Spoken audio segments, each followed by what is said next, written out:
चल ठीक है जी। अब हमने देखना है कि अकाउंटिंग जब हम अपने चल रहे थे तो हमने ये अकाउंटिंग साइकिल जो है वो अपना आइडेंटिफाई किया था कि सबसे पहले हमने क्या करनी है, ट्रांजैक्शन जो है उसकी आइडेंटिफिकेशन जो है वो करनी होती है। हमने की chapter number 1 business transaction, non business transaction को हमने देखा क्या है क्या नहीं है। फिर हमने सेकंड स्टेप देखा था कि हमने उस ट्रांजैक्शन को क्या करना है, रिकॉर्ड करना है। बुक्स ऑफ प्राइम एंट्री देखी कैसे रिकॉर्ड करनी है, सीख के आए कि कैश आएगा डेबिट होगा, कैश जाएगा क्रेडिट होगा, सेल्स ऑन क्रेडिट की हैं तो सेल्स डे बुक में जाएंगी, सेल्स रिटर्न हुई हैं तो सेल्स रिटर्न डे बुक में जाएंगी, परचेजेस होंगी परचेज डे बुक में जाएगी, परचेज रिटर्न होगी तो परचेज रिटर्न डे बुक में जाएगी, cash purchases cash sales cash book में जाएंगी। इसके अलावा जो एडजस्टमेंट्स हैं वो कहाँ जाएंगी, आपके जनरल में जा रही होंगी। सारा हम सीख के आए थे। फिर हमने देखा कि उसमें से जब हम उसको रिकॉर्ड करेंगे तो हम उसको अकाउंट में लेके आएंगे, और वो अकाउंट हमारा क्या था, क्या बनाया था हमने, लेजर्स बनाए। सिमिलर ट्रांजैक्शंस को हमने एक साथ इकट्ठा कर लिया तो वो हमारे क्या बन गए, लेजर्स बन गए। हमने देखा कि लेजर्स का डेबिट बैलेंस क्या होता है, क्रेडिट बैलेंस क्या होता है, उसको सारा हमने समझा। फिर उन लेजर्स के ऊपर हमारा अक्रूवल का कंसेप्ट क्या है, प्री पेमेंट का कंसेप्ट क्या है, वो भी हमने देखा। और उसके सारे एमसीक्यूज आप लोगों ने करवाए मेरे से, यहाँ पे खुद नहीं किए, सारे मेरे से करवाए, जालिम है आप लोग। हालांकि आपको इतना क्लियर बता दिया था कि ये 2 फॉर्मूलाज हैं, ये इस्तेमाल कर लो, और जहाँ पे एक्रूड और पेएबल दोनों इकट्ठे आ जाएं वहाँ पे आप एक्रूड और एडवांस इकट्ठा आ जाए वहाँ पे आप लोग कंबाइन अकाउंट बना लो, आपको कोई एमसीक्यूज नहीं फंसता। लेकिन आप लोगों ने एफर्ट ही नहीं की। एनीवेज फिर हमने वो देखा, हमें जर्नल एंट्री रिकॉर्ड करना आ गई, हमें लेजर्स बनाना आ गए। फिर हमने लेजर से ट्रायल बैलेंस बनाना सीखे थे कि क्या होता है कि तमाम जो अकाउंट्स हैं उनके हम क्लोजिंग बैलेंसेस को रिकॉर्ड कर लेते हैं, डेबिट बैलेंस सारे एक तरफ आ जाते हैं, क्रेडिट बैलेंस सारे एक तरफ आ जाते हैं। ये हमारा क्या है, ट्रायल बैलेंस। और हम पढ़ के आए हैं कि ये हमेशा बैलेंस होते हैं, debits are always equal to credit होते हैं, ये हमने पढ़ा था। उसके बाद उसमें जो भी एडजस्टमेंट वगैरह होंगी हम वो कर रहे होते हैं जो अब हम करेंगे।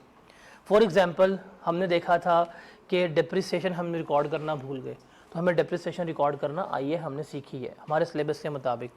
जैसे फॉर एग्जांपल हमें इन्वेंट्री की एनआरवी रिकॉर्ड करना नहीं याद रही, हमने स्टॉक क्लोज किया, क्लोजिंग स्टॉक लिखा, वैल्यू लिख दी, एनआरवी लॉस आ गया, तो हमने एनआरवी की एडजस्टमेंट सीखी बाद में जाके। हमने कल देखा बीआरएस में कैश के ट्रांजैक्शन में कमी या ज्यादती हो गई है, कोई आपने चीज़ रिकॉर्ड नहीं की, तो एडजस्टेड कैश बुक में डेबिट या क्रेडिट जो है हम क्या कर रहे होंगे, रिकॉर्ड कर रहे होंगे। तो हमारे सिलेबस में 3 एडजस्टमेंट है, एक डेप्रिसिएशन की है, एक एडजस्टमेंट जो है एक्रूड एंड प्रीपेमेंट की है, एक एडजस्टमेंट जो है इन्वेंट्री की है, और एक हमारी एडजस्टेड कैश बुक है। 4 चीज़ें हैं फाइनल अकाउंट में, सिर्फ 4 चीज़ें आपको आएंगी, जिसमें से 2 चीज़ें कॉमन है, एक इन्वेंट्री एक डेप्रिसिएशन।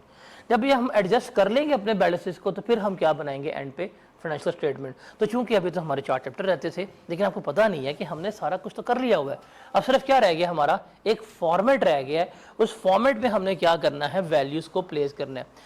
अब आप लोग आई कैप का सॉफ्टवेयर देख के आए होंगे, ऐसा ही है ना, क्या उसमें हमने प्रॉपर ड्रॉ करना है, एक सवाल आएगा, एक फॉर्मेट बना होगा, उसमें क्या करना है, सिर्फ वैल्यूज को पोस्ट करना है। अब हम बनाते हैं फाइनेंशियल स्टेटमेंट्स। अब ये सारी डिस्कशन है हम फाइनेंशियल स्टेटमेंट्स क्यों बनाते हैं। लेक्चर नंबर 2 था पीआरसी का, हम उसमें डिस्कस करके आए थे, इवन तो वो यूट्यूब पे भी पड़ा हुआ है।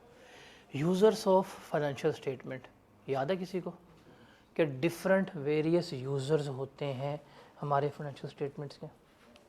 हर एक को उसके रिक्वायर्ड डाटा चाहिए, इन्वेस्टर को अलग इन्फॉर्मेशन चाहिए, गवर्नमेंट को अलग चाहिए, क्रेडिटर को अलग चाहिए, डेटर को अलग चाहिए, कस्टमर को अलग चाहिए, एम्प्लॉयज़ को अलग चाहिए। तो इन सब को हमने क्या करना है, कम्युनिकेट करना होता है। तो उनको कम्युनिकेट करने के लिए फिर हम क्या करते हैं, अपनी फाइनेंशियल स्टेटमेंट्स जो हैं बना रहे होते हैं। और ये सारा कुछ हम डे 2 पे डिस्कस करके है, जब मैंने आपको शेयर्स बांटे भी थे। तो ये, लेकिन अभी हमने फाइनेंशियल स्टेटमेंट्स पढ़ी नहीं है, ठीक है। अब ये है हमारे स्टेक होल्डर्स, जिन्हें हम कहते हैं यूजर्स ऑफ फाइनेंशियल स्टेटमेंट। क्या हमने इनके बारे में भी नहीं पढ़ा था, और इनकी हमने वो भी नहीं पढ़ा था कि इनकी वांट्स क्या है, क्यों फाइनेंशियल स्टेटमेंट चाहते हैं, जरा पढ़ें। तो ये हम पढ़ के आए थे, देखिए यूजर्स क्या हैं, कैसे हैं, किस तरह से हैं, देखा था हमने। उसके बाद हमने देखा था कि हमारी फाइनेंशियल स्टेटमेंट्स होती कौन कौन सी हैं। क्या होते हैं फाइनेंशियल स्टेटमेंट, कोई बताएगा।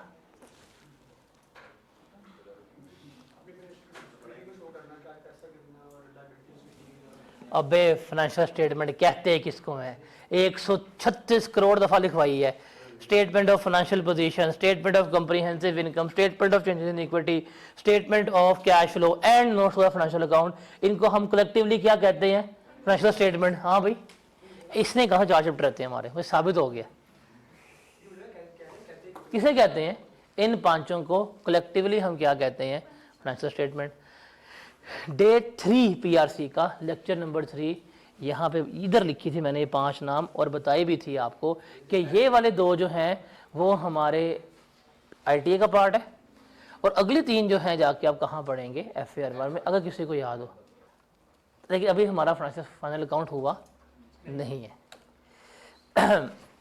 अब जब हम फाइनल अकाउंट्स बनाते हैं या फाइनेंशियल स्टेटमेंट्स बनाते हैं तो उसके 3 बेसिक, एक बेसिक फ्रेमवर्क है जिसके ऊपर हम लेके चलते हैं, वो है ट्रू एंड फेयर व्यू।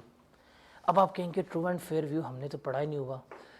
हम एक चैप्टर पढ़ रहे थे, वहाँ पे एक हमने कंसेप्ट डिस्कस किया था, प्रूडेंस। कहाँ डिस्कस किया था, चैप्टर याद है, बैड डेट्स में। वहाँ पे ये पूरी हम डिस्कशन करके आए थे, इसी रूम में मैं बैठ कर डिस्कशन की थी। मुझे ये भी याद आ गया, डेट भी याद आ जाएगी अभी थोड़ी देर तक, मुझे डेट क्या थी, कि एसेट्स कभी भी ओवरस्टेट नहीं होने चाहिए और लायबिलिटीज़ कभी भी अंडरस्टेट नहीं होनी चाहिए। और फिर कहा था कि हमारी फाइनेंशियल स्टेटमेंट जो है वो ट्रू एंड फेयर व्यू देना चाहिए, कि उसमें हर एक अमाउंट सही होनी चाहिए और जो है फेयर रिप्रेजेंटेशन करनी चाहिए चीज़ों की। पहले है ट्रू। ट्रू का मतलब क्या है कि मैथमेटिकली वो अमाउंट जो है ठीक होनी चाहिए, मैथमेटिकली उसमें एरर नहीं होनी चाहिए। फेयर का मतलब क्या है, हमने ये चीज़ जाके पढ़ी IAS 16 में कि एसेट अगर लाख रुपए का है उसको डेप्रिशिएट करके आप बुक वैल्यू भी शो करेंगे, लिया लाख का था बट अब लाख का नहीं रह गया, आपकी लायबिलिटीज़ जो हैं उतने पे रिकॉर्ड करनी है। डेटर्स जो हैं आपने बताने हैं कि भाई बैड डेट्स लेस करवा के इतने ही मुझे रिसीव होंगे।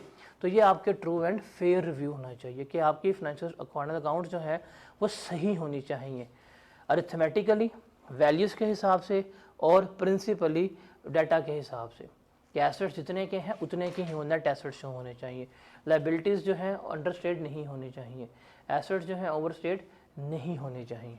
नंबर 1। तो जो हम फाइनेंशियल स्टेटमेंट्स बनाते हैं वो किसके ऊपर बेस करती हैं, ट्रू एंड फेयर व्यू के ऊपर, कि वो बिल्कुल सही होनी चाहिए। वो क्या होनी चाहिए, बिल्कुल ठीक होनी चाहिए, उसमें कोई किसी किस्म का मैथमेटिकल एरर, कोई किसी किस्म का प्रिंसिपल एरर जो है वो नहीं होने चाहिए। एसेट्स जो हैं वो आपके ओवरस्टेट नहीं होने चाहिए, लायबिलिटीज़ जो हैं वो आपके अंडरस्टेट नहीं होनी चाहिए। डन।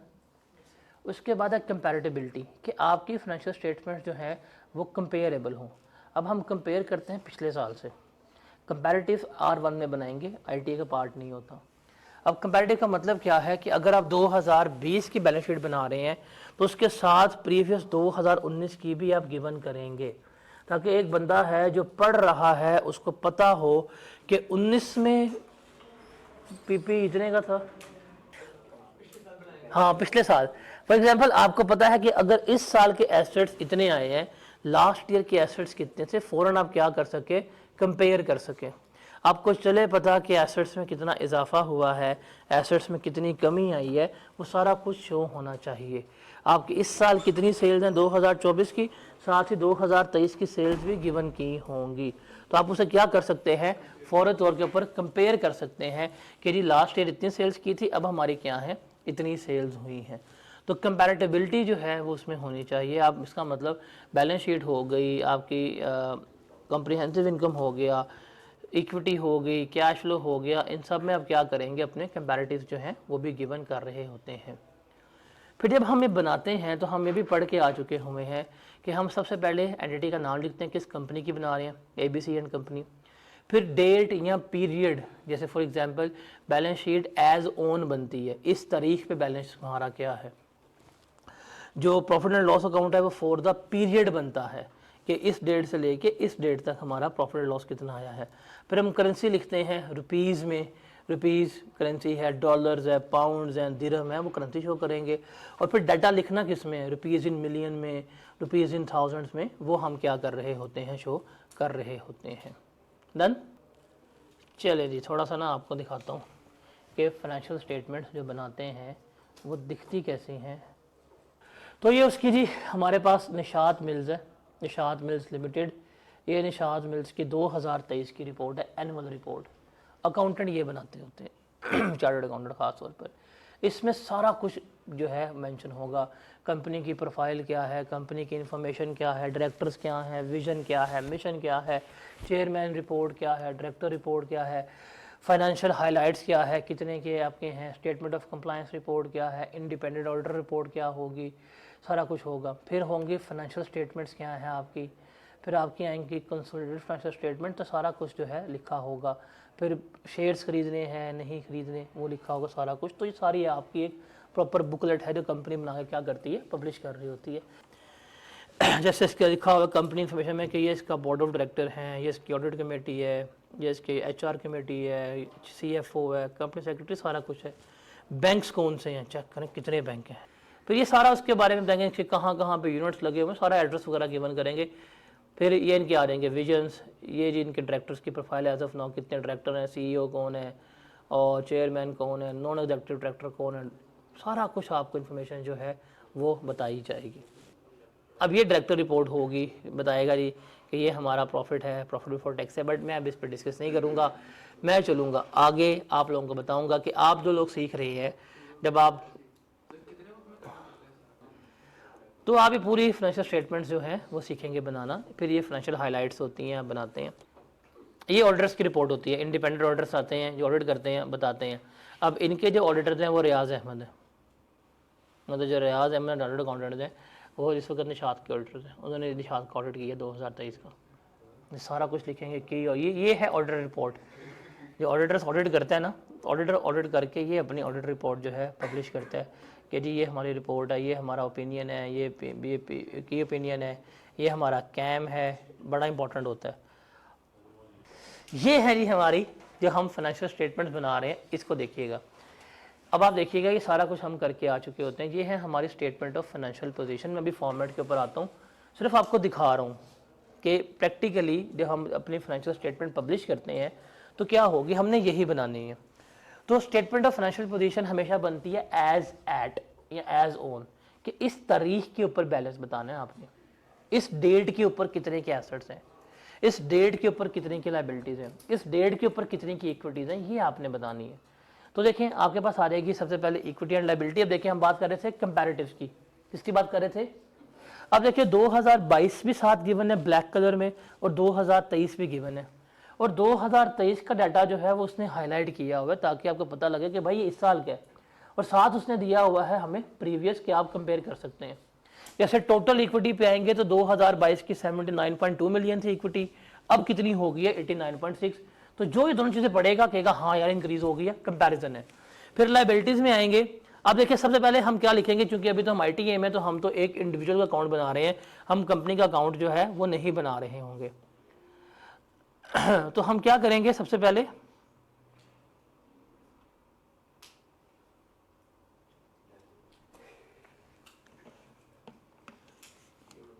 तो सबसे पहले आएंगे हमारी इक्विटी।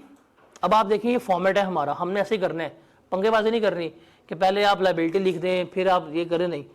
सबसे पहले क्या लिखना है आपने, इक्विटी। जब बैलेंस शीट की बात कर रहे हैं लिख दे इक्विटी।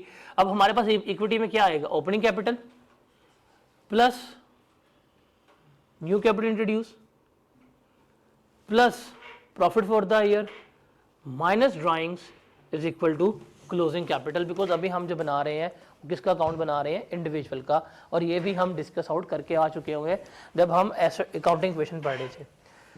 तो जो हम कैपिटल के बारे में लिखेंगे वो मेरे पास क्या होगा, ओपनिंग कैपिटल के साल के शुरू में कितना था, इसमें हम ऐड करेंगे न्यू कैपिटल इंट्रोड्यूस्ड कि नया कैपिटल कितना लेके आया है। इसमें जो profit for the year company कमाएगी वो भी कैपिटल में ऐड होगा। इसमें से हम लेस कर देंगे जो ऑनर लेके जाएगा दैट इज ड्राइंग्स, तो मेरे पास क्या आ जाएगा, मेरे पास आ जाएगा क्लोजिंग कैपिटल। तो एज ऑफ नाउ जब आप इंडिविजुअल का अकाउंट बना रहे होते हैं तो इंडिविजुअल के अकाउंट में इक्विटी में तो हम ये लिख रहे होते हैं, और ये हम मेरे ख्याल से डिटेल में डिस्कस आउट करके आ चुके हुए हैं चैप्टर 1 में ही, जब हम अकाउंटिंग इक्वेशन बना रहे थे, लेक्चर नंबर 5 या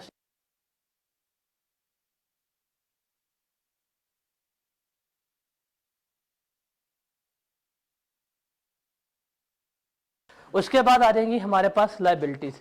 अब लाइबिलिटीज क्या हमने पढ़ी है, दो तरह की होती हैं, current liabilities and non current liabilities.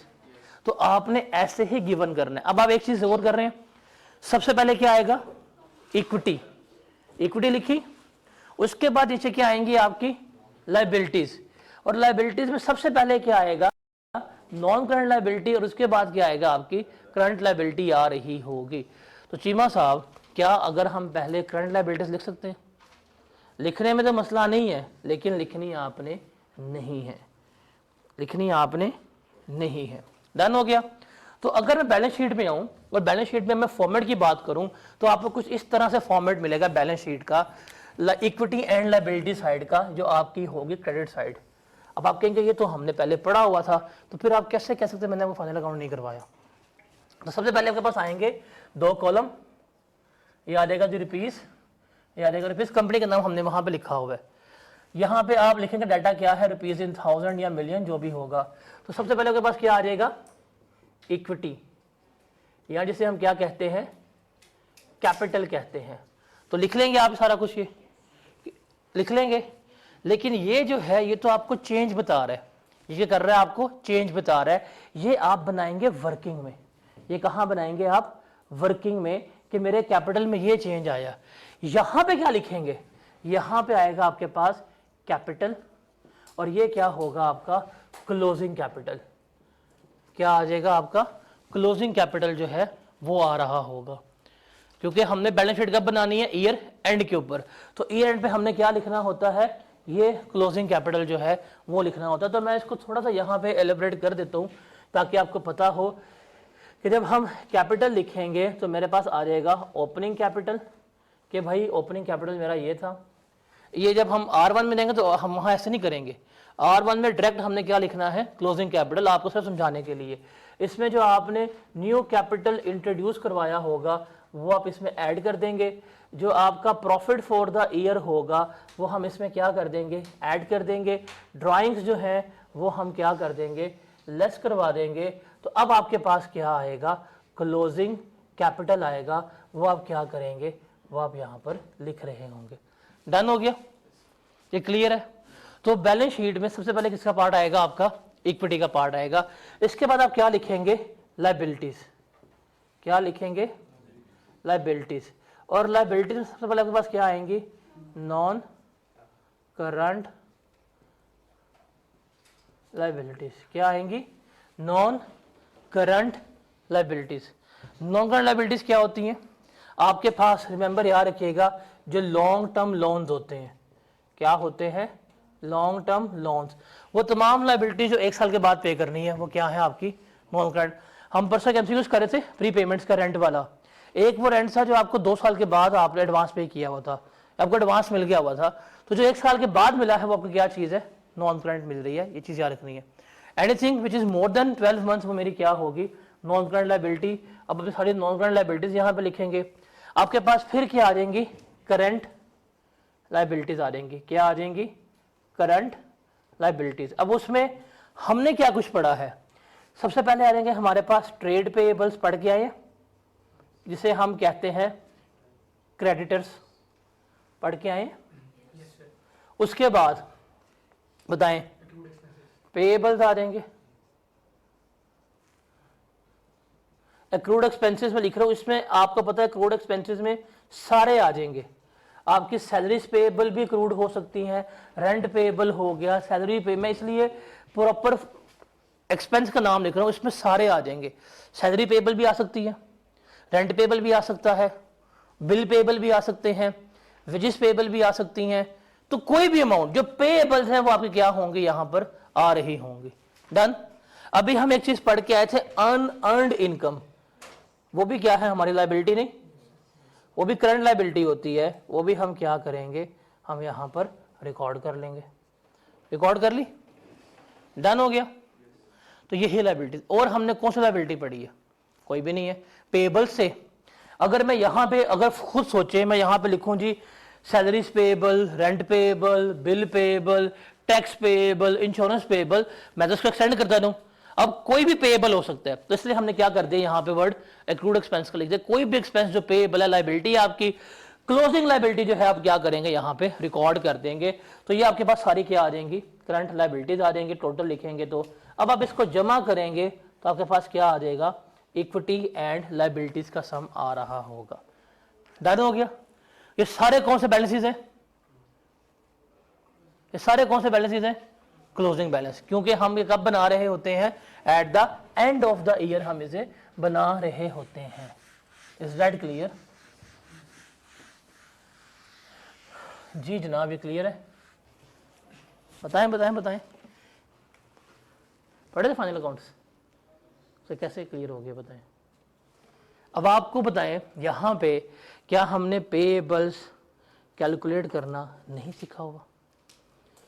क्या हमें नहीं पता कि एक्रूड इनकम क्या, अर्नड इनकम क्या होती है? क्या नहीं पता हमें? क्या हमें नहीं पता कि एक्रूड एक्सपेंसेस क्या होते हैं? अब इस वक्त आपके सामने बोर्ड के ऊपर ना, भाई बोर्ड में फोकस कर रहे हो ना, थोड़ा सही ब्लर ना हो, बोर्ड के ऊपर जितनी चीज़ें लिखी हुई हैं, अब बताएं हम ये कहाँ कहाँ पढ़ के आ चुके हुए हैं। मुझे बताएं कि आपको बोर्ड पे देखें, इधर नहीं देखना, बोर्ड पे देख के बताएं क्या इनके लिए कोई एडिशनल कंसेप्ट आपको याद करना पड़ेगा? एक दफ़ा तसल्ली से देख के बताएं, कोई एडिशनल कंसेप्ट याद करना है आपको? क्या पेएबल्स हमने निकाले हैं, कैलकुलेट करना हमने टी अकाउंट में निकाले, बनाना सीखे हैं, हमने इक्वेशन लिखी है, ठीक है, निकाले हैं पेएबल्स। हमें अनअर्न्ड इनकम का पता है, हमें लायबिलिटीज़ का पता है, कैपिटल का पता है। तो आपको कोई नई चीज़ यहाँ पे कैलकुलेट सीखनी नहीं है, ये सारा हम पिछले चैप्टर में सीखा है। बस यहाँ पे क्या करना है कि वो जो हमने क्लोजिंग बैलेंसेस निकाले थे, उन क्लोजिंग बैलेंसेस को सिर्फ हमने यहाँ पे लिखना है। जो हमने सारे टी अकाउंट्स बनाए हैं या ट्रायल बैलेंस बनाए हैं, उनके ऊपर जो हमने क्लोजिंग बैलेंसेस कैलकुलेट किए थे, उन क्लोजिंग बैलेंसेस को हमने यहाँ पर क्या करना है, सिर्फ लिखना है। और हमने लिखा है, और हमने कोई एडिशनल काम नहीं किया इसमें। क्लियर है? ये आपका जी आधी बैलेंस शीट हो गई है। डन। अब हम आते हैं बैलेंस शीट के अदर साइड के ऊपर, वो है एसेट्स की। वो किसकी है? एसेट्स की। अब एसेट्स में जब हम यहाँ पे लिखेंगे तो हमें पता है कि एसेट्स हमारे करंट एसेट्स हैं, पास क्या हो गए हैं, आपके पास एसेट्स आ गए हैं। आप यहाँ पे हेडिंग देंगे एसेट्स की, और सबसे पहले आप क्या लिखेंगे, नॉन करंट एसेट्स। क्या लिखेंगे? Non current assets. हम पढ़ के आए हैं IAS 16 में, मतलब जो लैंड होगा वो हमारा एज इट इज़ आ जाएगा, क्योंकि लैंड के ऊपर कोई किसी किस्म की डेप्रिसिएशन तो चार्ज होती नहीं है। फिर जो हमारा PPE होगा, अब मैं यहाँ पे PPE लिख रहा हूँ। अब PPE का मतलब मशीन, प्लांट, व्हीकल, सारा कुछ है। PPE का मतलब क्या है? मशीन, प्लांट, व्हीकल, सारा कुछ है, जिसके ऊपर हम डेप्रिसिएशन चार्ज करते हैं। क्या हम इस PPE के बारे में पढ़ के आ चुके हुए हैं कि हम इसके ऊपर क्या लिखते हैं, कॉस्ट लिखते हैं कि ये इनकी ओरिजिनल कॉस्ट थी, इसमें से हम लेस करवाते हैं एक्यूमुलेटेड डेप्रिसिएशन। पढ़ के आ चुके हुए कि नहीं? पढ़ के आ चुके हुए? पढ़ के आ चुके हुए। तो मेरे पास क्या आ जाती है, रिटर्न डाउन वैल्यू आ जाती है कि ये मेरे एसेट्स की क्या है, WDV। डन हो गया। और हमारे पास नॉन करंट एसेट्स हमारे सिलेबस में कुछ भी नहीं है। इन्वेस्टमेंट्स हो सकती हैं लॉन्ग टर्म, कि आपने बैंक में 10 साल के लिए आपने पैसे रखवा दिए हैं, ये आपकी लॉन्ग टर्म इन्वेस्टमेंट्स वगैरह हो सकती हैं, वो भी आप लिख लेंगे। तो आप इसको जमा करेंगे, आपके पास क्या आ जाएगा, नॉन करंट एसेट्स जो हैं वो आ रहे हैं उनके। डन हो गया। करंट एसेट्स पे ITA में हमने काफ़ी कुछ सीखा था, और यही आपके अब पूरी लाइफ में कैरी होगा। हमने करंट एसेट्स में देखा था कि मेरे पास क्या होगा, कैश इन हैंड, क्या होगा, कैश इन हैंड, ये हम पढ़ के हैं करंट एसेट है। फिर होगा हमारे पास कैश एट बैंक। इसके ऊपर हमने कल बात की कि इसमें अगर एरर्स वगैरह होंगे तो हम एडजस्टेड कैश बुक बना के उसका बैलेंस यहाँ पे लिख रहे होंगे, डिस्कस किया था। उसके बाद है हमारे पास प्रीपेड एक्सपेंसेस, क्या है, प्रीपेड एक्सपेंसेस, एसेट है, करंट एसेट्स है, लिख दिए। उसके बाद है आपके पास रिसीवेबल्स, डेटर्स। हमें पता है कि हम इसमें से प्रोविजंस वगैरह लेस करवा के लिखते हैं नेट करके, आपके पास रिसीवेबल्स आ जाएंगे। उसके बाद हमने क्या पढ़ा था इसमें, हाँ, इन्वेंट्री, और ये होती है हमेशा आपके पास क्लोजिंग इन्वेंट्री। वही लोअर ऑफ कॉस्ट या एनआरवी करके जो लो वैल्यू होगी वो हम क्या करेंगे, आप लिख रहे होंगे। इसके अलावा कोई भी और रिसीवेबल हो गया, इंटरेस्ट रिसीवेबल या कोई भी अमाउंट किसी किस्म के रिसीवेबल्स जो आपने लेने हैं आप वो जमा करेंगे, आपके पास क्या आ जाएंगे, करंट एसेट्स आ जाएंगे। इनको जमा करेंगे तो टोटल एसेट्स आ जाएंगे। ये total assets is equal to total equity and liability होने चाहिए हमेशा। क्या हमें सारा कुछ पढ़ के आ चुके हैं? अब हमारे सिलेबस में ना जब हम बैलेंस शीट बना रहे होंगे तो जो सबसे ज़्यादा एडजस्टमेंट आती हैं वो एसेट्स की आती हैं। क्यों? बिकॉज डिप्रिसिएशन हमने सीखी है।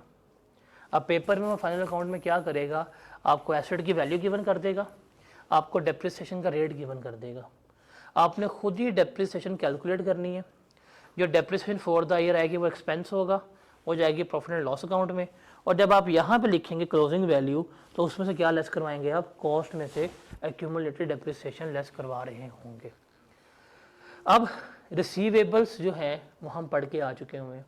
हमें पता है जो क्लोजिंग डेटर होगा उसमें से हमने provision for doubtful debt less करवा के लिखनी होती है। तो प्रोविजन फॉर डाउटफुल डेट तो हम सीख के आ चुके हुए हैं। अब मुझे बताएं कि यहाँ पे हम कोई अलग कंसेप्ट पढ़ेंगे रिसीवेबल्स के लिए? नहीं, हम वो जो चैप्टर पढ़ के आ चुके हैं, हमें पता है भाई ये क्लोजिंग बैलेंस रिसीवेबल का, इसमें से ये मेरी लेस होने प्रोविजन, ये नेट बैलेंस आ जाएगा मेरा, डन हो गया। Cash in hand as it is आ जाएगा। कैश एट बैंक, अगर कोई बैंक बुक में एडजस्टमेंट हुई, जैसे कल हम एडजस्टमेंट पढ़े थे, एडजस्टमेंट करेंगे, यहाँ पे लिख देंगे। प्रीपेड एक्सपेंसेस, जितने भी एडवांस एक्सपेंसेस पे किए हैं सारे आपके क्या हैं, ये एसेट्स हैं, क्या कर देंगे आप यहाँ पे लिख देंगे, रिपोर्ट कर देंगे। इन्वेंट्री, क्या हम पढ़ के आए हैं इन्वेंट्री वैल्यूएशन? क्लोजिंग स्टॉक कैसे वैल्यू करना है, लोअर ऑफ कॉस्ट या एनआरवी के ऊपर या फाइफो बेसिस के ऊपर या एफको बेसिस के ऊपर पढ़ के आए थे ना, तो वही कंसेप्ट यहाँ लगना है। अब एक चीज़ याद रख ले, फाइनल अकाउंट में आपको सबसे ज़्यादा एडजस्टमेंट किसकी मिलनी है, एसेट्स की। बिकॉज हमने यहाँ पे एसेट्स पढ़े हैं, हमने प्रीपेड एक्सपेंसेस पढ़े हैं, हमने डेटर्स पढ़े हैं, हमने IAS 16 मतलब PPE पढ़ा है, हमने इन्वेंट्री पढ़ी है। तो एक नॉन करंट एसेट और 3 करंट एसेट हमने तो यहाँ पढ़े हैं, ITA में पढ़े हैं। तो जब आप फाइनल अकाउंट बना रहे होंगे तो आपको सबसे ज़्यादा एडजस्टमेंट किसकी मिलेंगी, एसेट्स की कॉलम में। अब आपके पास सवाल आया, उसने आपको ट्रायल बैलेंस गिवन की है, अभी बताता हूँ ट्रायल बैलेंस से हमने बैलेंस निकालनी कैसे है। उसने आपको ट्रायल बैलेंस गिवन की है, आपके सवाल है जी आपने प्रॉफिट एंड लॉस अकाउंट भी बनाना है और आपने बैलेंस शीट भी बनानी है। आप देखें जो आपके बोर्ड के ऊपर एक्सट्रीम राइट पे लिखा हुआ है इक्विटी एंड लायबिलिटी का एरिया, इसमें सबसे कम एडजस्टमेंट होगी। सवाल पढ़े जाएंगे, ओपनिंग कैपिटल जहाँ पड़ा है लिख दो, उसमें कोई एडजस्टमेंट नहीं आई। अगर ओनर कोई अमाउंट लेके आया है ऐड हो जाएंगी, ओनर कोई चीज़ लेके गया है ड्राइंग्स लेस हो जाएंगी, डन हो गया। नॉन करंट लायबिलिटी में कोई चीज़ नहीं होगी। करंट लायबिलिटी में एक आधी एडजस्टमेंट हो सकती है पेबल्स की, जो हम सीख के आ चुके हुए हैं। यहाँ वो आपको किसी अकाउंट का ओपनिंग बैलेंस दे देगा, कैश पेड दे देगा, आप कैश एक्सपेंस दे देगा, पेड दे देगा, आपने 3 वैल्यूज गिवन करेगा, आपने खुद क्या करना होगा, क्लोजिंग बैलेंस निकालना होगा। ये जो पेबल है ना हमारा, पेबल में मैक्सिमम क्या करेगा एग्जामिनर, मैक्सिमम 2 चीज़ें फाइंड आउट करवाएगा, इन दोनों में से एक, या तो हमें क्लोजिंग बैलेंस निकालना होगा या हमें एक्सपेंस फॉर द ईयर निकालना होगा। अगर वो एक चीज़ निकालेगा तो एक चीज़ तो गिवन करेगा, मतलब अगर उसने हमें क्लोजिंग बैलेंस निकलवाना है किसी भी लायबिलिटी का, किसी भी पेएबल का, वो हमें ओपनिंग बैलेंस भी गिवन करेगा वो हमें कैश पेड कितना हुआ वो भी गिवन करेगा, वो हमें एक्सपेंस पे कितना था वो भी गिवन करेगा। हम 3 वैल्यू पकड़ेंगे, चौथी निकाल लेंगे। अब इसका फायदा क्या होगा, अगर उसने हमें एक्सपेंसेस पे गिवन कर दी है कि एक्सपेंसेस फॉर द ये कितने हैं, वो एक्सपेंसेस क्या होंगे एज इट इज हमारे चले जाएंगे प्रॉफिट एंड लॉस अकाउंट में, ठीक है। या अगर उसने हमें एक्सपेंसेस गिवन ना किए, उसने हमें गिवन कर दे क्लोजिंग बैलेंस और हमने एक्सपेंसेस खुद निकालने हुए, तो ठीक है, जो क्लोजिंग बैलेंस होगा वो कहाँ आ जाएगा, एज इट इज यहाँ पे आ जाएगा, हम टी अकाउंट बना के एक्सपेंस निकाल लेंगे। तो एडजस्टमेंट अगर एक नंबर की है, आधे नंबर आपको मिल जाने फ्री के, या तो एक्सपेंस गिवन करेगा या क्या गिवन करेगा आपको क्लोजिंग बैलेंस। अगर एक्सपेंस गिवन करेगा तो कहाँ चला जाएगा, प्रॉफिट एंड लॉस अकाउंट में। अगर गिवन करेगा क्लोजिंग बैलेंस तो कहाँ आ जाएगा आपका, वो बैलेंस शीट में आ जाएगा, यहाँ पे रिफ्लेक्ट हो जाएगा। तो एडजस्टमेंट्स के मार्क्स हैं, किसके मार्क्स हैं, एडजस्टमेंट्स के। अब एक एडजस्टमेंट है जी, आपने रेंट पेबल निकालना है, ठीक है, रेंट पेबल निकाल लेते हैं। अब आपको पता है कि रेंट पेबल निकाल रहे हैं और आप दोनों स्टेटमेंट बना रहे हैं, स्टेटमेंट ऑफ कॉम्प्रिहेंसिव इनकम भी बना रहे हैं, स्टेटमेंट ऑफ फाइनेंशियल पोजीशन भी बना रहे हैं, दोनों बना रहे हैं। आपको पता है कि रेंट पेएबल है तो पेएबल में चाहिए क्लोजिंग बैलेंस, और जब क्लोजिंग बैलेंस कहाँ जाएगा आपका, बैलेंस शीट में जाएगा। कहाँ आएगा बैलेंस शीट में, करंट लायबिलिटी में आएगा, ये तो पता है आपको। लेकिन जब हम अपनी प्रॉफिट एंड लॉस अकाउंट बनाएंगे तो वहां पे रेंट एक्सपेंस भी तो आएगा, ऐसा है कि नहीं। तो डबल इम्पैक्ट तो है, एंट्रीज भी हम पास करके आए हैं। तो अगर उसने रेंट एक्सपेंस गिवन किया हुआ है तो रेंट एक्सपेंस सवाल में पड़ा, जाके फौरन कहाँ लिख दिया आपने, प्रॉफिट एंड लॉस अकाउंट में। वर्किंग बनाओगे आपके पास क्या आ जाएगा, क्लोजिंग बैलेंस आ जाएगा। या अगर उसने आपको क्लोजिंग बैलेंस गिवन किया है तो फौरन लिखो रेंट एक्सपेंस को, वर्किंग करो, फाइंड आउट करो, वहां पे आ जाओ। तो एक एडजस्टमेंट अगर आएगी उसके दो इंपैक्ट होने हैं, एक बैलेंस शीट का इंपैक्ट है, एक है प्रॉफिट एंड लॉस अकाउंट का इंपैक्ट। एक इंपैक्ट वो गिवन करेगा, दूसरा आपने फाइंड आउट करना होगा। तो जो गिवन करेगा उसको जाके लिखें फौरी तौर के ऊपर, मार्क्स सिक्योर कर लें, और जो फाइंड आउट करने वाला है वो इतने आप हैं कि आप फाइंड आउट करके आप उसमें से मार्क्स निकाल लेंगे। समझ लगी। इसमें से मार्क्स सिर्फ किसके हैं, वैल्यूज प्लेस करने के हैं। कंसेप्ट में कोई नया नहीं करवा रहा आपको। अभी तक की डिस्कशन पे आधे हमारा चैप्टर हो गया एज ऑफ नाउ। मैंने कोई नया कंसेप्ट डिस्कस किया आपसे, मैं कोई कंसेप्ट डिस्कस नहीं कर रहा। मैं सिर्फ क्या बता रहा हूं, उन्हीं कंसेप्ट्स को रिकॉल करके भाई इस तरह लिखना है आपने, जो बोर्ड पे देख रहे हैं। तो ये है आपकी statement of financial position. Clear है, ये क्लियर है। अब ये है स्टेटमेंट ऑफ प्रॉफिट और लॉस। अब मैं आपको कोई फॉर्मेट नहीं करवा रहा, मैं आपको डायरेक्ट क्या कर रहा हूं, एक कंपनी की फाइनेंशियल स्टेटमेंट ओपन करके दिखा रहा हूं। क्या, डायरेक्ट कंपनी की फाइनेंशियल स्टेटमेंट ओपन करके समझा रहा हूं कि इस तरह करनी है। अगर मैं फॉर्मेट में आना चाहूँ तो ये ले हमारे पास फॉर्मेट आ जाएगा कि जनरल रिक्वायरमेंट क्या है IAS 1 की, कि हमने करंट और नॉन करंट एसेट्स की बाइफर्केशन करनी होती है, करंट और नॉन करंट लाइबिलिटीज़ की बाइफर्केशन करनी होती है।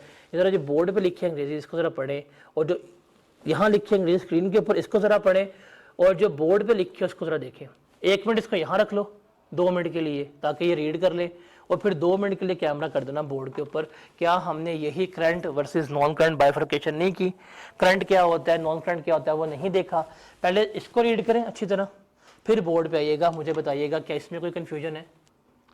तो अब आपको नॉन करंट एसेट्स में, नॉन करंट लायबिलिटीज़ में फ़र्क पता है, आप डिफ्रेंशिएट कर सकते हैं। सिंपल सी बात है, करंट एसेट्स में नॉन करंट एसेट्स में डिफ्रेंशिएट कर सकते हैं। हमने ये बाइफर्केशन ही करनी होती है। डन हो गया। अब वापस आए ज़रा, ये देखें कि मिनिमम चीज़ें जो हमें लिखनी पड़ेंगी वो कौन कौन सी है। अब हम बात करते हैं पहले अपने सिलेबस की।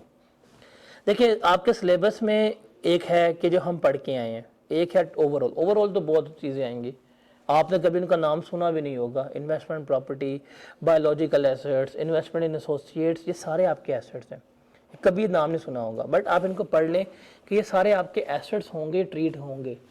हमने मैक्सिमम एसेट्स कॉलम में आए तो नॉन करंट एसेट्स होंगे, करंट एसेट्स होंगे। नॉन करंट एसेट्स में आपके लेवल पे मैक्सिमम क्या होगा, land, vehicle, machinery, plant, PP, यही होगा। ये आपके लेवल के ऊपर है, बिकॉज अभी आपने फर्दर चीज़ें नहीं पढ़ी। आपको नहीं पता कि इंटेंजिबल्स क्या होते हैं, आपको नहीं पता इन्वेस्टमेंट प्रॉपर्टी क्या होती है। या इसके अलावा एक हो जाएगी जी, आपने लॉन्ग टर्म इन्वेस्टमेंट किया, किसी बैंक में जाकर 10 लाख रुपए रखवा दिए, that is your asset, that is long term investment. ये है आपके non current asset. Current assets में क्या होंगे, जो हमने बोर्ड पे लिख दिए, जो हमने बोर्ड पे लिखे हुए हैं, ये सबसे ज़्यादा डिटेल है कि जो आपके करंट एसेट्स में आ सकती है। फिर लाइबिलिटीज़ में जो हमने करंट और नॉन करंट लाइबिलिटीज़ लिखी हैं वही है हम लिखनी है। अब क्योंकि आप इसको देखेंगे तो इसमें डेफर्ड टैक्स भी आएगा, करंट टैक्स भी आएगा, चूँकि आपने पढ़ा नहीं है हमने टैक्स वगैरह को, तो इसलिए आपको उसके रेलिवेंट नहीं है। तो जो हमने इस वक्त बोर्ड पे लिखी हुई है that is more relevant information जो आपके फाइनल अकाउंट से रिलेट कर रही होगी, ठीक है। बट ये सारा कुछ बीच में जो है वो शामिल होगा। अब जब हमने कहा था कि हमारी फाइनेंशियल स्टेटमेंट जो है वो क्या गिवन करनी चाहिए, ट्रू एंड फेयर रिप्रेजेंटेशन, तो कैसे करेंगी, इनके लिए अकाउंटिंग स्टैंडर्ड्स हैं, अकाउंटिंग स्टैंडर्ड ने हमें गाइडेंस दी है, हम उसके मुताबिक सारा कुछ कैलकुलेट करेंगे, हम उसके मुताबिक सारा कुछ बनाएंगे, फिर वो हमें क्या करेंगे, ट्रू एंड फेयर रिप्रेजेंटेशंस जो हैं वो दे रही होंगी। जैसे डिप्रिसिएशन रिकॉर्ड करनी है, ये हम अपना फैसला नहीं करते, ये हमें IAS 16 ने बताया। हम पूरी इन्वेंट्री पढ़ के आए हैं कि जी लोअर ऑफ कॉस्ट या NRV पर रिकॉर्ड करना है, परपेचुअल मेथड है या पीरियोडिक मेथड है, सारा पढ़ के आए हैं ना। ये हमें IAS 2 बताएगा, हम और मैं और आप डिसाइड नहीं करेंगे, ये कौन करेगा डिसाइड, IAS 2। तो जब हम स्टैंडर्ड को फॉलो करते हैं तो हमारी ट्रू एंड फेयर रिप्रेजेंटेशन हो जाती है। डन हो गया। तो ये सारी बात है हमारी बैलेंस शीट की। ये बैलेंस शीट का एक फॉर्मेट है, मैं आपका स्लाइड शेयर कर दूंगा, फिर आप इसको देखें और जो बोर्ड पे लिखा है देखें क्या समझ आता है। अच्छा, इसको तस्वीरें लेंगे, बोर्ड पे मैंने ज़्यादा अच्छा लिखा है वो नहीं नोट करना है।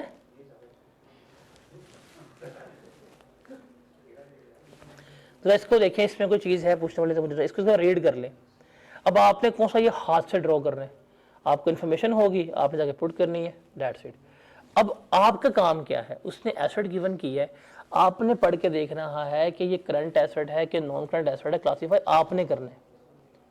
उसने एक्सपेंस गिवन किया है, आपने देखना है कि एक्सपेंस पेड हो गया, एक्सपेंस होना चाहिए या पेएबल है। उसने कोई लाइबिलिटी गिवन की है, फैसला आपने करना है कि ये करंट लाइबिलिटी है या नॉन करंट लाइबिलिटी है, तो ये आपने डिसाइड करना है। तो ये है आपके जो सिलेबस से मैच करती है। इसमें डेफर्ड टैक्स को आपने इग्नोर करना है। अगर आपके पास डेफर्ड टैक्स पेएबल हो, बस लिख लें, डेफर्ड टैक्स पेएबल हो तो लाइबिलिटी है, डेफर्ड टैक्स रिसीवेबल हो तो वो आपका एसेट आ रहा होगा, लेकिन डेफर्ड टैक्स लाइबिलिटी आती है आपकी, और डेफर्ड टैक्स आपकी नॉन करंट लाइबिलिटी जो होती है वो होती है। फिर एक होता है करंट टैक्स आपकी करंट लाइबिलिटी होती है, लेकिन टैक्स चूंकि ITA में सिलेबस में है ही नहीं, तो इसको आप इग्नोर ही समझें। इसको जल्दी से फॉर्मेट एक दफ़ा पढ़ लें, फिर हम आगे चलते हैं। डेफर्ड टैक्स आपकी लॉन्ग टर्म लाइबिलिटी होती है, बस सिंपल याद रखें। हाँ भी समझ आई।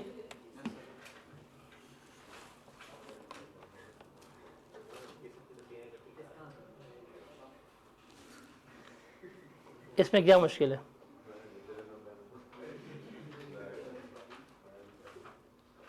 क्या मुश्किल है इसमें, anything which is new right now जो हम डिस्कस कर रहे हैं, कोई न्यू चीज़ है इसमें।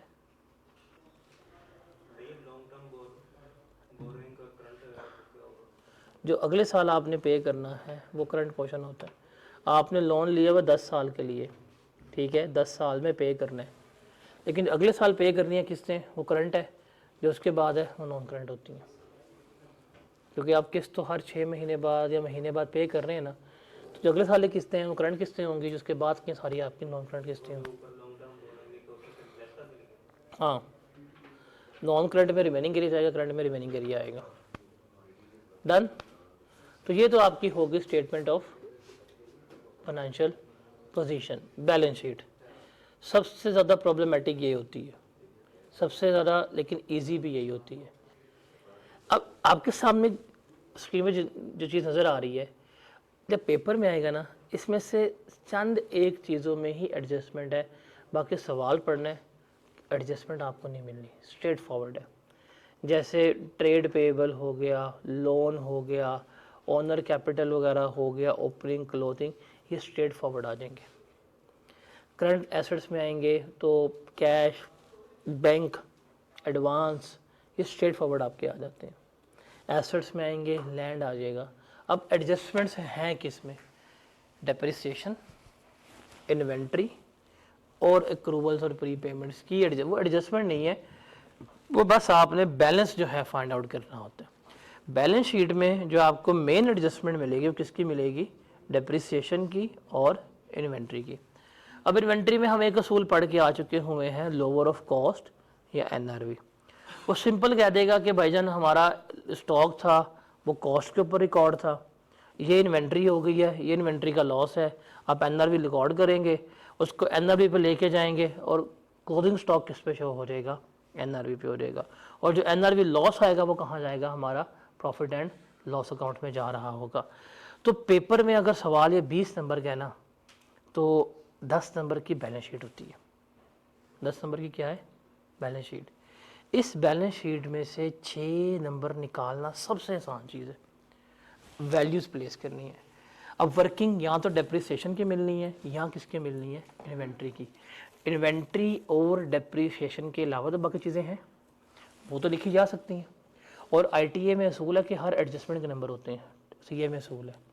फॉर एग्जांपल ये इसमें आपके बैलेंस शीट में 20 आइटम्स आ रही हैं, आपकी 2 गलत हो गई हैं, आपकी 18 ठीक हो गई हैं, आपको 18 के मार्क्स मिलेंगे। ये वो नहीं है कि एक गलत प्लस 1 गलत। और इवन बैलेंस शीट तो मैच करने के नंबर भी नहीं होते, बैलेंस शीट मैच करने के मार्क्स नहीं होते। आपके टोटल एसेट लायबिलिटी नहीं हो रही, मैच कोई मसला नहीं है, पेपर पास हो जाएंगे।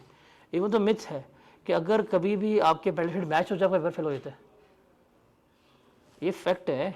पेपर में आप बैठे हुए हैं कि अगर आपके कभी भी बैलेंस शीट मैच हो रही है पेपर फेल हो जाता है, वो जो रिटर्न पेपर होते हैं, ये तो एमसीक्यूज बेस्ड है। तो इसको बैलेंस करने पे परेशान नहीं होना आपने एडजस्टमेंट्स निकालनी। अब देखें ये आपकी है स्टेटमेंट ऑफ फाइनेंशियल पोजीशन, ये 10 नंबर की आनी है। इसमें 2 एडजस्टमेंट्स आपको मिलनी है मैक्सिमम, एक आसान होगी एक मुश्किल होगी, डेप्रिसिएशन और इन्वेंट्री। इतने आप हो कि आप निकाल सकते हो इन्वेंट्री को, इतने हो आप डेप्रिसिएशन निकाल सकते हो। अगर वो 2 एडजस्टमेंट के अलावा भी देखें, बाकी तो 80% स्ट्रेट फॉरवर्ड होगा, तो उन 2 एडजस्टमेंट के ऊपर पढ़ के टाइम वेस्ट पहले नहीं करना। मैं क्या समझा रहा हूँ आपको, सवाल आएगा, जब सवाल शुरू करोगे तो एडजस्टमेंट्स को देखो, ठीक है, जो जो वैल्यू पढ़ते जा रहे हो, जहाँ जहाँ प्लेसमेंट है उसकी करते जाओ, टाइम वेस्ट नहीं करना, ताकि आप मिनिमम टाइम में रीडिंग करते हुए जहाँ जहाँ आपको समझ आ रही है वैल्यूज को प्लेस करो, आपके सोल्यूशन में वैल्यूज आना शुरू हो जाए, ताकि आपको मार्क्स मिले। मार्क्स निकालने हैं, इस अप्रोच से चलोगे, एडजस्टमेंट गलत भी हो जाए, आपके 14 से 15 नंबर निकल आते होते हैं। डन हो गया। अब इसके बाद है हमारे पास अगली statement, that is statement of comprehensive income, जिसे हम कहते हैं प्रॉफिट एंड लॉस अकाउंट। इसमें कैलकुलेशन है, बैलेंस शीट में कैलकुलेशन नहीं है, उसमें सारे हमने पकड़ना क्लोजिंग बैलेंसेस लिख देने हैं। असल कैलकुलेशन कहाँ पे है, स्टेटमेंट ऑफ कम्प्रीहेंसिव इनकम में। यहाँ आपको थोड़ा सा कैलकुलेटर इस्तेमाल करना पड़ेगा। अब इसमें सिंगल स्टेटमेंट भी होती हैं, 2 स्टेटमेंट भी हम बना रहे होते हैं, इसको हम statement of profit and loss account भी कह रहे होते हैं। अब statement of profit and loss account का मतलब होता है कि जितना हमारा रेवेन्यू था उस पर से एक्सपेंसेस लेस करेंगे, हमारे पास प्रॉफिट आ जाएगा। फिर होती है statement of other comprehensive income, जो अदर गेन होते हैं, जैसे हमारा रिवैल्यूएशन सरप्लस वगैरह हो गया, इस तरह गेन होते हैं, वो हम लिख रहे होते हैं। जैसे अगर मैं यहाँ पे आऊँगा तो ये है प्रॉफिट एंड, इसका नाम क्या है, स्टेटमेंट ऑफ प्रॉफिट और लॉस। क्या नाम है, स्टेटमेंट ऑफ प्रॉफिट और लॉस।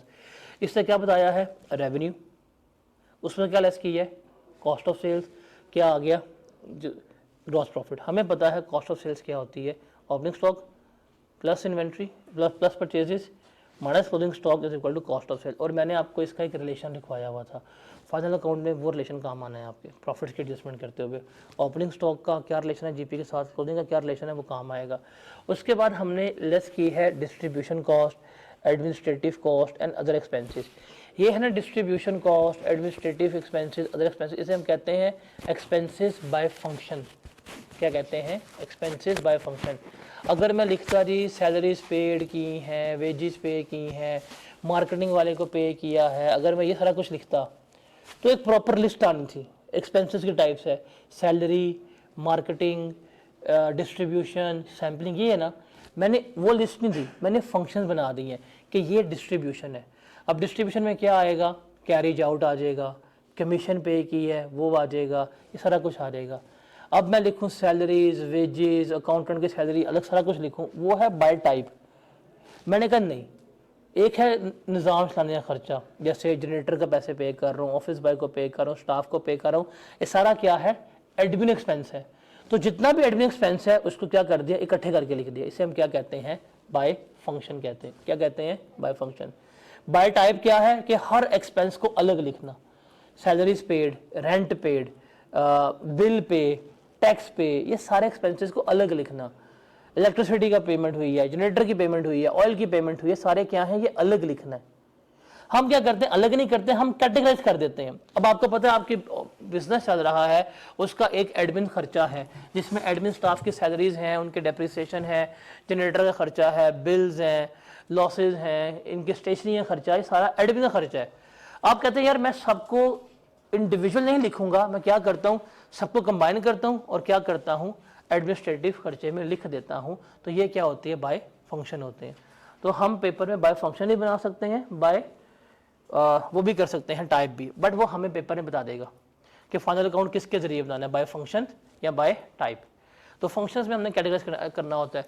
तो एक्सपेंसिव लेस करेंगे, इसमें हम क्या करेंगे, अदर इनकम जो है वो ऐड कर देंगे। अब अदर क्या होंगे other income, interest receive, disposal of assets, आप एसेट्स बेचेंगे, इंटरेस्ट रिसीव हुआ, डिविडेंड रिसीव हुआ, ये ऐड करेंगे तो मेरे पास क्या आ जाएगा, profit from operations. What is the meaning of operations, के काम काज के बिजनेस चला के जो प्रॉफिट आया है उसे हम क्या कहते हैं, प्रॉफिट फॉर ऑपरेशंस कहते हैं। फिर इसमें से हम लेस करवाते हैं फाइनेंस कॉस्ट।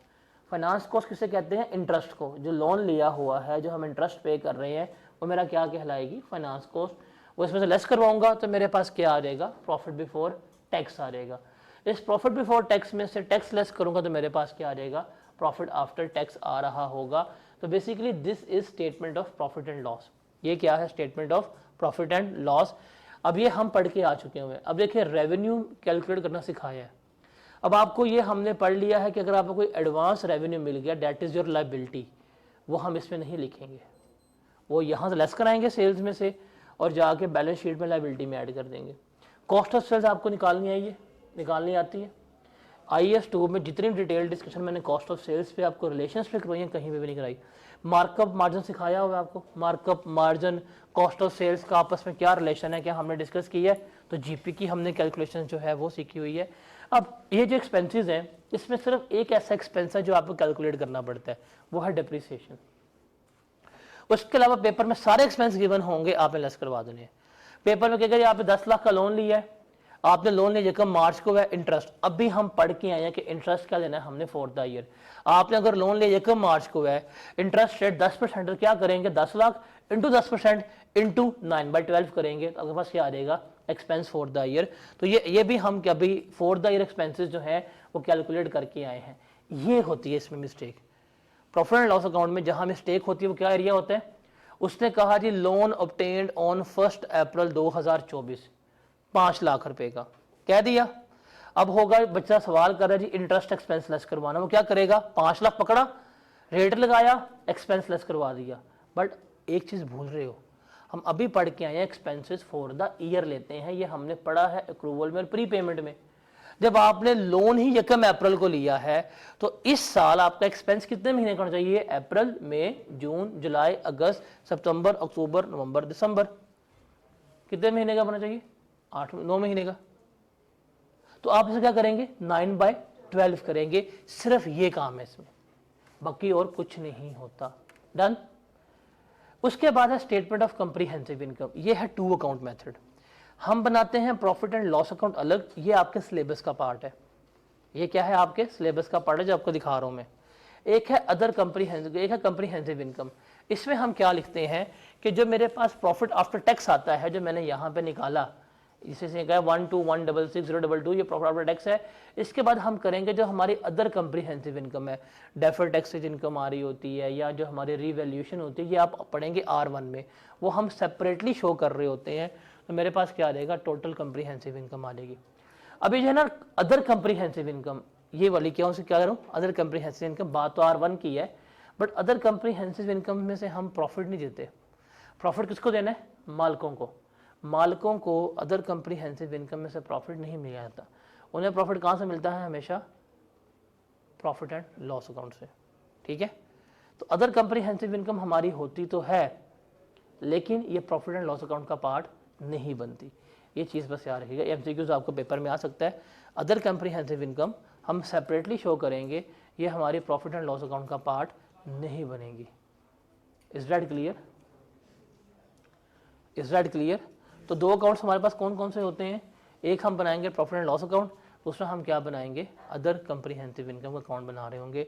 और जो मिनिमम चीज़ें लिखनी है, revenue, tax expense, profit and loss, ये सारा कुछ हमारा आ रहा होगा। Is that clear? Expenses by functions भी हैं, एक्सपेंसेस बाय नेचर भी आपको बता दी है। इन्वेंट्रीज के बारे में हम पढ़ के आ चुके हुए हैं सारा कुछ, कि इन्वेंट्री से एनआरवी पे आएंगी, एनआरवी लॉस होगा, ये सारा कुछ हमने यहाँ पे लिखना है।